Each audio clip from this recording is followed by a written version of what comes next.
a way to keep the conversation going, with more women being visible, with more women having access to. WIMA has taken a strategic approach towards and continues to support the participation of women. What is our collective role? How do we change that? It is our role as government that 10% of maritime employees are women. The President of the Women in Maritime and Manager Administration Shipping Services, Ms. Jane Coy. The Deputy Director Oceans and Maritime for the Geoscience, Energy and Maritime Division. Oh, that's a good contact for my ministry. I've got to get to know you better. For Community Service, Mrs. Thierry Nevale, I hope I've pronounced that right. Executives of the Fiji Women in Maritime Association. Great to see Mrs. Hong Tai here. She used to be our great policeman at USP back in those days. And friends and ladies and supporters of women in this very important, the Honorable Minister for Women and Children this morning. It's for me always a great pleasure to be invited on a nice Saturday morning to come to this event. I must tell you one thing. I was asking the President, how many members do you have? Was it 40 or 14? 40. I said, the way that I get your publicity in the newspapers, you're so effective at getting that message across. I've had this thing in my mind, there must be thousands of women members of the association. Publicity, the way that you're able to do it has been very, very effective. And I think that gives an indication of the kinds of things I'm going to talk a bit later on in this address that I have for the day that we have today. Is it the Women's Day? Our day, your day, Day for Women in Maritime. Day for Women in Maritime. So first of all, thank you for the invitation. Thank you for the invitation to be here this morning, to be your guest for today. And I was asking the President, when did you have the elections? She said, last year. Okay. I'm a bit late, probably a year late, but nevertheless, congratulations to all the office bearers. Congratulations to all the office bearers that have been elected, and obviously your members have a lot of faith in you. But when they elevate you to positions of responsibility, there's also an implicit idea of responsibility that you have. It's not just about elevating to positions of leadership, but behind that is an implicit responsibility that is laid upon the office bearers to represent the members, to lead the organization in the work that you do amongst yourselves and your stakeholders. And as I said, I think you're doing a very good job in that, in promoting the agenda that you have. Since the establishment of the Fiji Women in Maritime Association 2016, your main focus has been on the participation and empowerment of women in the maritime industry. And this is a great thing because women are proven movers and shakers. I tell you that because I was brought up by a single mother. So I know that she used to shake the world for her children. Later on, she got married and had other children. But for me, she moved and shook the world, even though she only went up to class 4. So I know that to be true. Women are movers and shakers. None other than the Nobel Peace Prize laureate and former Secretary General of the United Nations, Mr. Kofi Annan, realized this when he said, there is no tool for development more effective than the empowerment of women. When you empower women, you see things change. Things begin to improve.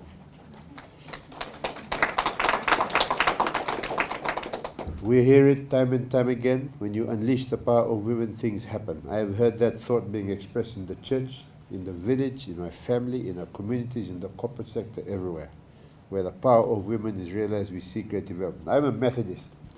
I attend the Methodist church, and they always say, if you want anything done in our church, who should you get to do it? Who should you, the men or the women? Always the women. We have our, what's the men's fellowship, and we have the women's fellowship. The women's fellowship is always like this, the men's fellowship is always like this.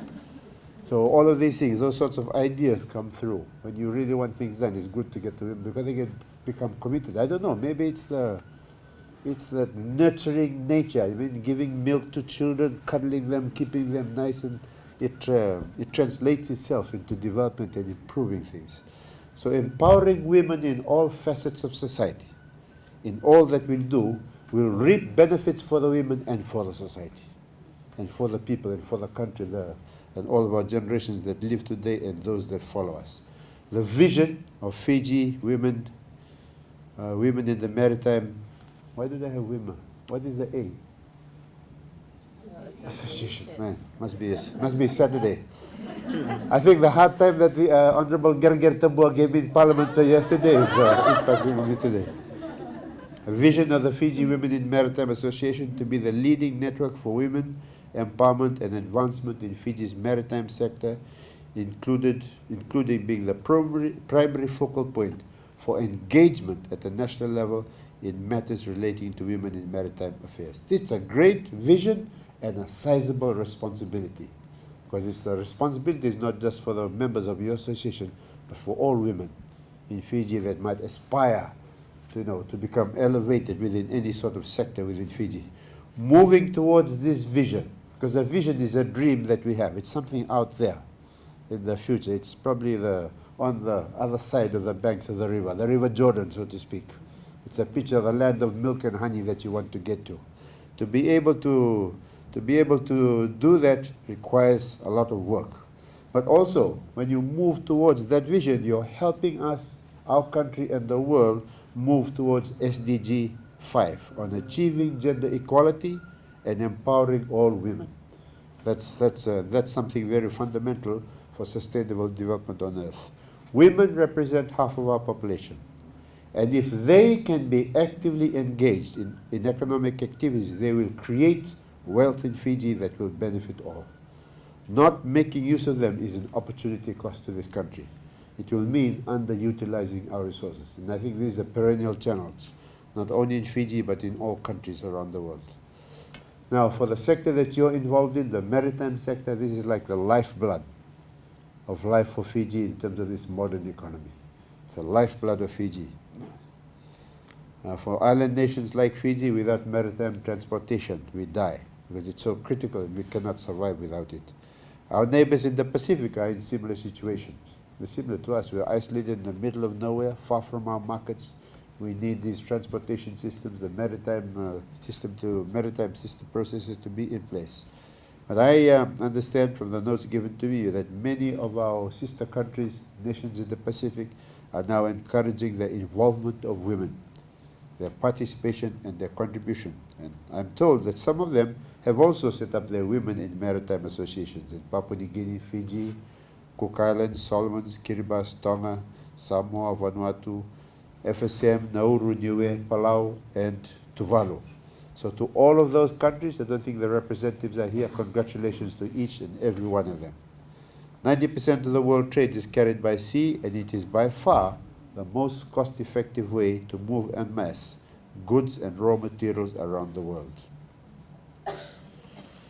I've already mentioned this, but I have it in my speech again, so I'll say it again. Ladies and gentlemen, lady, two gentlemen here, few other gentlemen, mostly ladies, there is evidence that investment in women provides a boost to communities, to companies, and even the economy. And there's a study here that was done by, let me see what the study was. It's a study from the UN Women. Study of this UN Women found that companies with more women leaders perform better.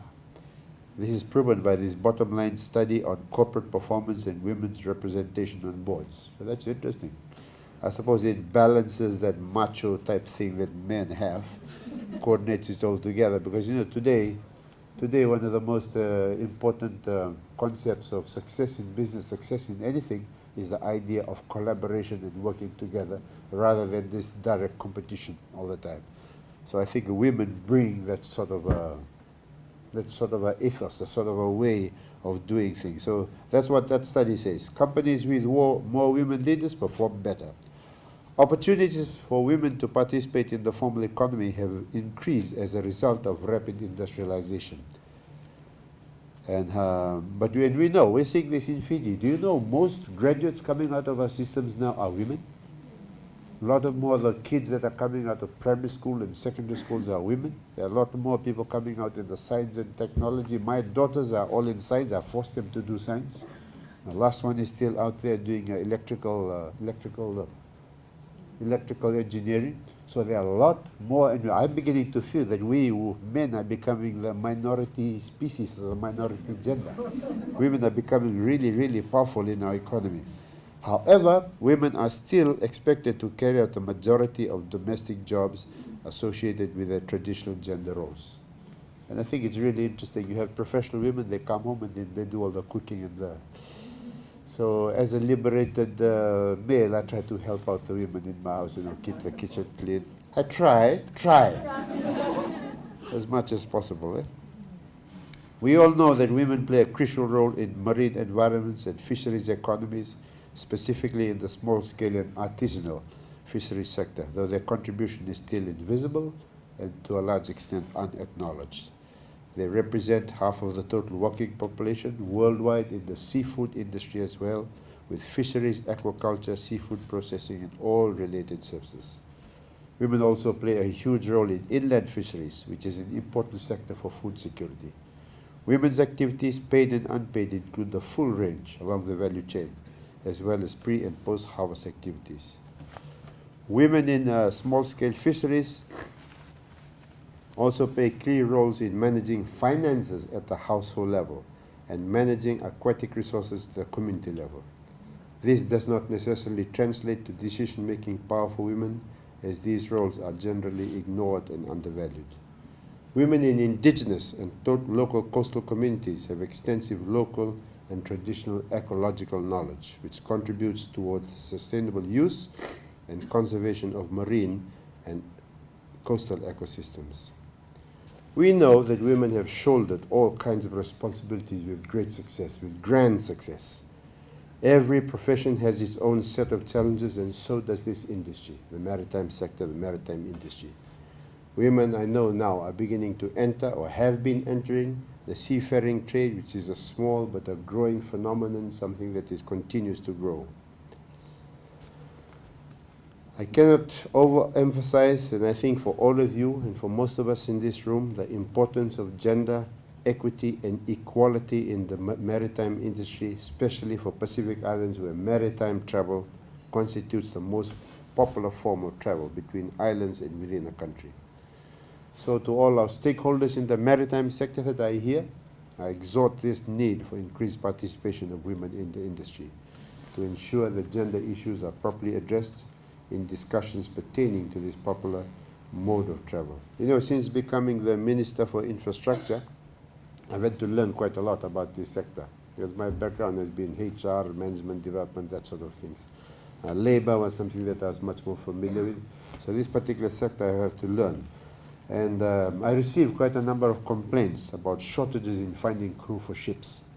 Some local companies keep talking to me about that. I talked to other people, they said, no, there's no real shortage. Don't know where are the workers then that need to man these ships. But those sorts of complaints should not be happening in Fiji. Why? Because we have training institutions. We have, what's it called? Academy. The captain told me here knows about the academy. I think he used to work there. But we have a great academy that is supposed to be producing the people that is required. And at the same time, we have an all-time low in unemployment. Our unemployment rate now is 4.5%. Which is quite a record low for our country. I think it's the lowest been for 20 years. But our challenge is for the youth unemployment. Youth unemployment is around 18%. This sort of a proportion between unemployment rate of 4% and the unemployment of youth being 4 to 5 times higher than the normal, than the general unemployment rate is something that you see right across the globe.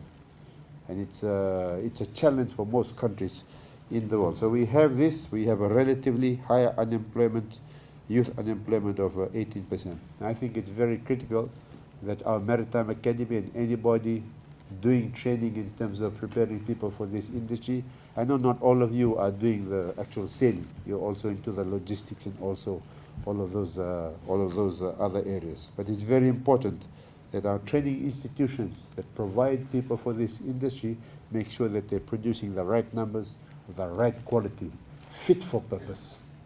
And fit for purpose does not mean gender specific. It means having the competencies. And competencies, I always say it's physical competencies, it's mental competencies, and competencies inside here. Because if you want somebody to do a job well, must be able to do it, knows how to do it, and wants to do it. You can have this and you can have this, but if you don't have this, sorry, you won't get it. And I think that's something I've been glad to see that some of the developments in the academy where they're beginning to focus a lot more on the discipline.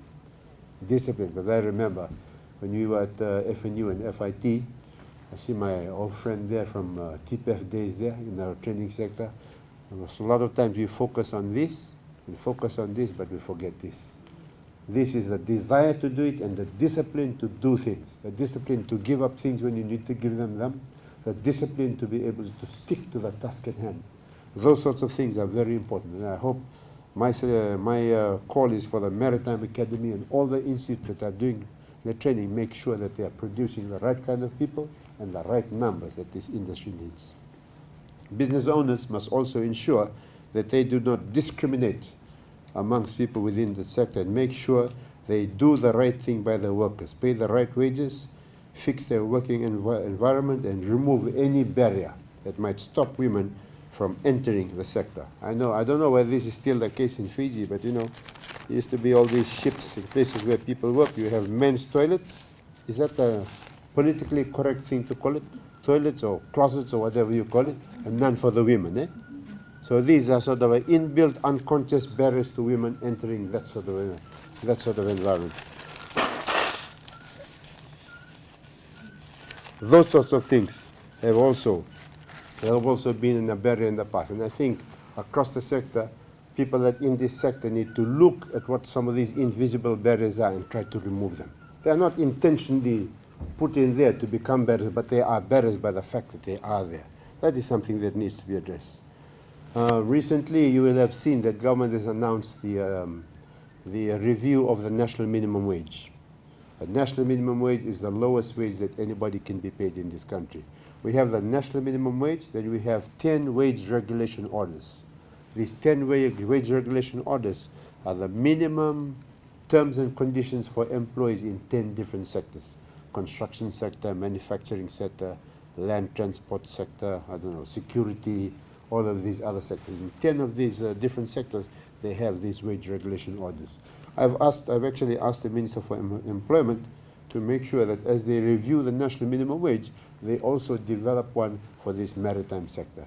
Because currently, for your sector, you just come under the national minimum wage. So it does not take into account the different types of jobs that you have in the industry and establishing minimum terms and conditions for them at different levels. But in establishing a wage regulation order, you need to take cognizance of two things.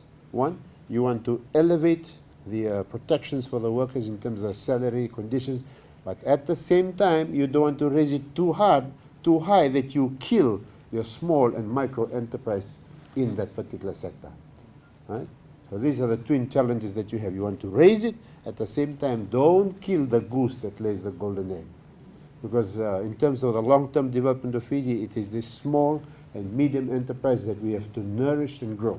Because ultimately, they'll become large enterprises, and they are the ones that are employing most of the people in our country. So that is something that I've asked the Minister for Employment.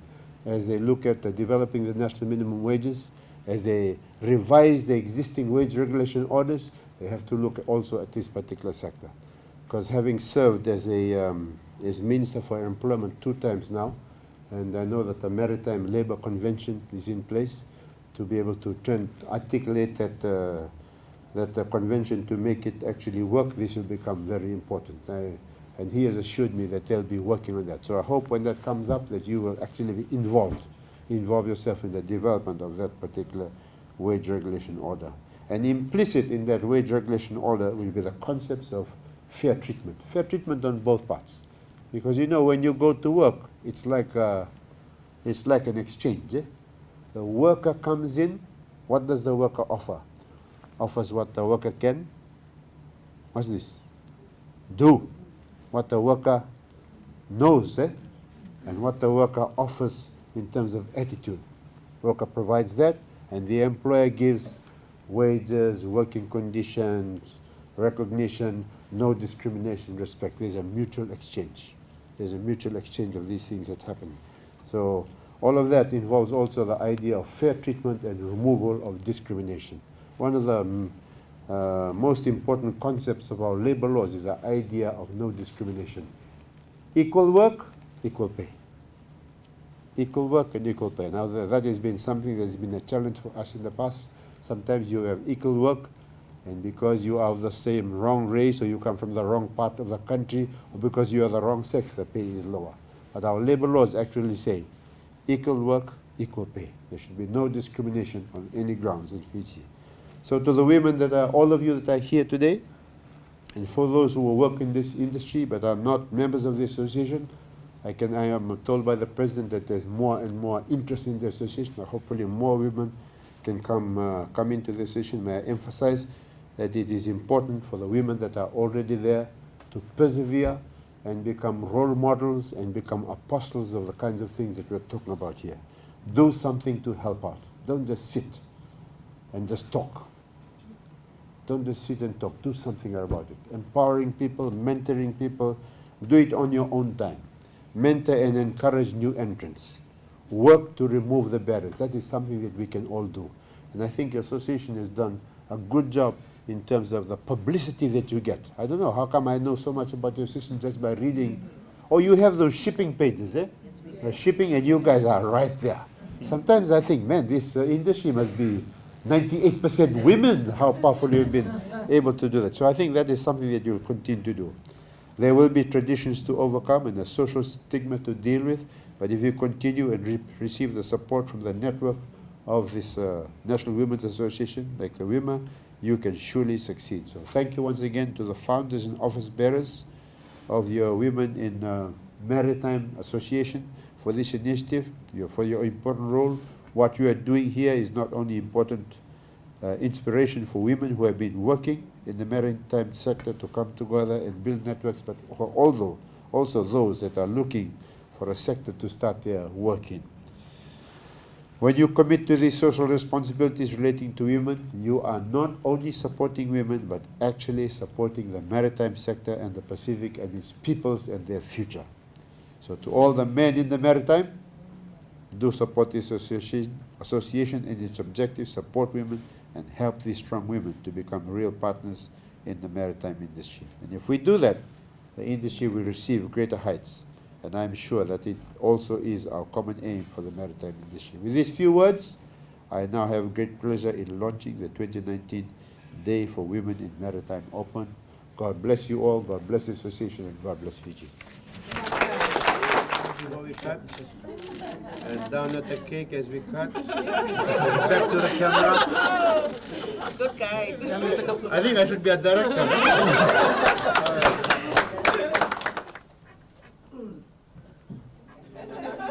Women in Maritime. One more, last one, informal. Okay. I'll take your take.